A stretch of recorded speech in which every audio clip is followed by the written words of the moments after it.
Let's finish our Healing with the Elements of Nature series by talking about the sensual water element. All beings need water for life, for nourishment, and for keeping our bodies moist, youthful, and fluid. Besides that necessity, though, we immerse ourselves in water because it helps us feel good on every level. It's physically soothing, it's emotionally expressive, it's mentally calming, and spiritually purifying. This video series is about recognizing the elements of nature inside of us and to address any imbalances through healing rituals, which are more spiritual in nature because this is the thread that ties us to the natural world.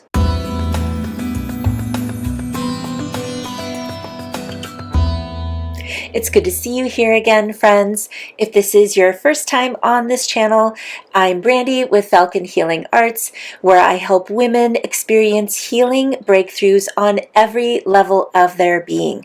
And I do this through traditional wisdom from Chinese medicine, energy and shamanic healing, as well as human design.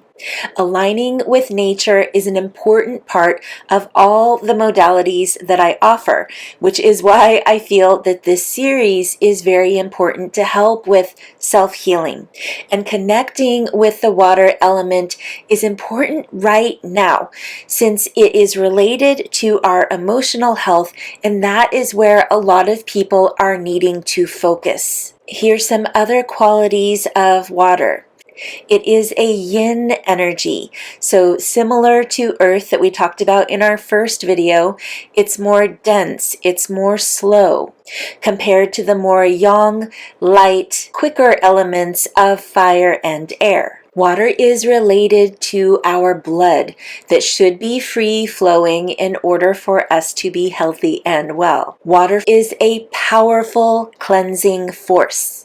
Think of ocean waves that are constantly throwing out rubbish from the sea onto the shore, or when there's a really strong downpour and the rain washes away all the rubbish from the streets and from your car. And for this reason, many religions use water in rituals to symbolize inner cleansing and a renewed commitment to faith.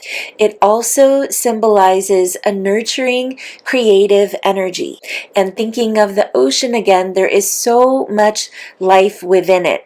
So many species we know are still not yet discovered. And then there's the evolutionary studies that show how many of us land species have evolved from the sea. It's our feminine, receptive, go with the flow energy of dealing with whatever is happening in the moment, which requires us to feel without pushing away those emotions. And so water is our emotional expression and compassionate link to humanity, to other beings, and to the planet. We help each other thrive through this caring connection that is very much water energy. And water is also associated with giving and receiving love. You'll want to work with water element rituals and spiritual practices for the following reasons. The first is if you are feeling emotionally disconnected, or if you're dealing with strong emotions like anger, worry that is becoming anxiety, becoming debilitating, or if you're experiencing deep grief. You can use water to process these emotions. It is so important to keep them flowing so they don't get stuck in the body as stagnant energy, which can cause physical disease.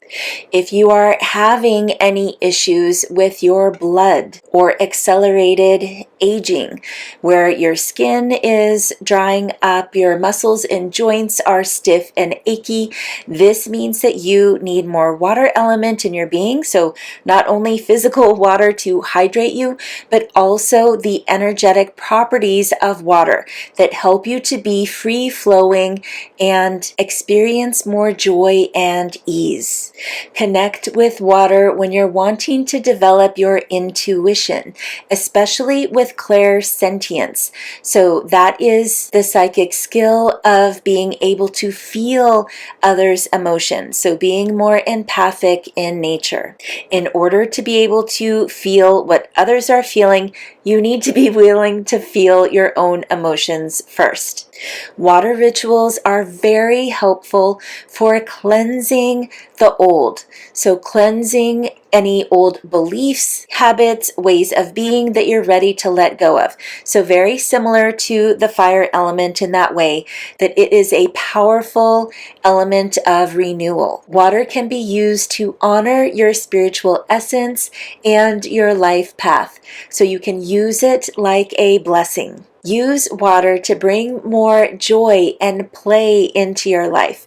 It's the only element of nature that we purposefully connect with in order to lift our mood. When we are under the influence of the astrological signs of Scorpio, Pisces, or Cancer, both the sun cycles as well as the moon cycles, it's a good idea to connect with the water element during these times. And if you are working with tarot, as we do in our monthly energy updates, it is related to the suit of cups. So if cups is coming up a lot in your readings, then working with the water element is needed. Remember that embracing the power of the elements for healing and connection is your birthright. And there are so many rituals and practices that you can do. And what makes an act a ritual or a practice is intention. You are clear on what you are doing and why. And rituals are often done more than once to show your commitment for your desired result. Here are my 3 favorite water rituals that are super easy to incorporate in your life, and they are pleasurable. The first is to charge your drinking water with intention, with a blessing. So we all know that it's a good idea to hydrate immediately upon waking in the morning. And this is also a time where I like to bring in a gratitude practice and to make an intention for the day. And doing this with water is very powerful.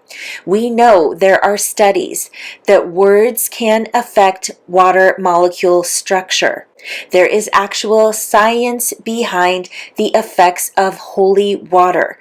And so just putting your intention, putting a blessing into a glass of water as you're holding it, and then as you're drinking it, actually feel that your structure is changing, that you are becoming more fluid, you're becoming more joyful, you are assimilating the qualities of water into your being. Whatever it is you are trying to bring in, you are feeling that that shift is happening. I actually do this with many of my energy healing clients in our online sessions, and it's a way that we add power to the practice, and it helps to sustain the effects of our work in between sessions.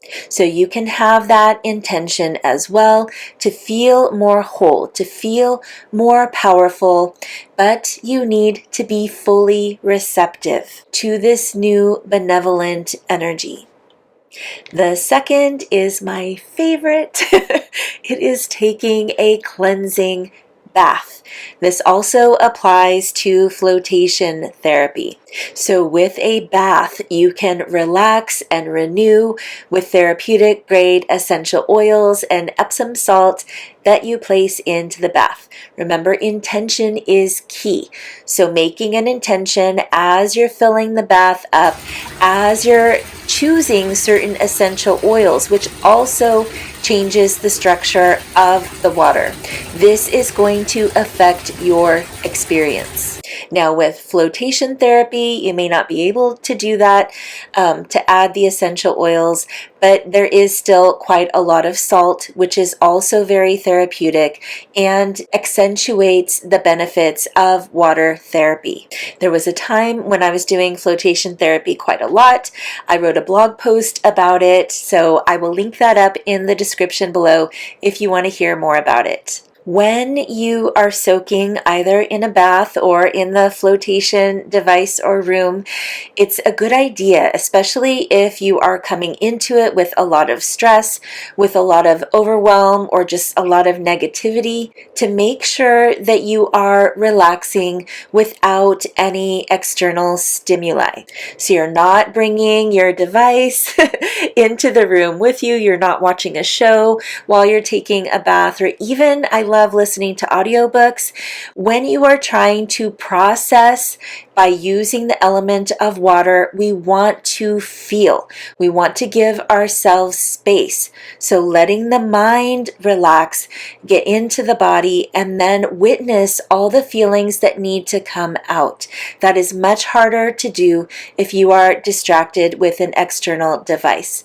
So commit to being fully with yourself in this practice, and you will feel like a completely different person when you're done. And the third is so easy again. This is just playing in natural bodies of water to express the joyfulness of being human. Even just getting your feet wet in the water is very freeing. It helps you let loose. Connecting with the water element this way is connecting with your inner child, when play and learning about life were your priorities. So just walking in a stream, dipping your feet in a lake is just as good as immersing your whole body in water, which many of you may already be doing with water sports. Remember, intention is key. So if you are doing a lot of swimming, even in a chlorinated pool, again, you are still connecting with the water molecules. So bring your intention into the practice to make it feel more nourishing. And if you do have access to the ocean, it is definitely more powerful. And this is why I know a lot of surfers who are deeply spiritual. I actually surfed for a period of time. You may want to check out my video on my near-death experience, where I talk a lot more about that. It's hard to sit in the ocean, in this humongous body of water, without feeling that you are connected to something bigger than you, something benevolent that is holding you dearly. So if you can connect with the ocean, again, even just walking in it, just getting your feet wet, breathing in the mist is a transformative experience. So I'm interested to know, friends, do you feel like the water element is strongly present in your life, or is this something you need to build up inside of you? And if you are needing more of it, which of these rituals are you feeling most aligned with? Please let me know in the comments below. Thank you so much for watching, friends. Make sure that you view all 4 of the videos on the healing elements so you get a good overview of how they can assist you in your life, and you can learn about the healing rituals to incorporate. If you enjoyed this video, please like, share, subscribe, and hit the notification bell so you don't miss any of my future videos, which I upload weekly. Many blessings to you, friend.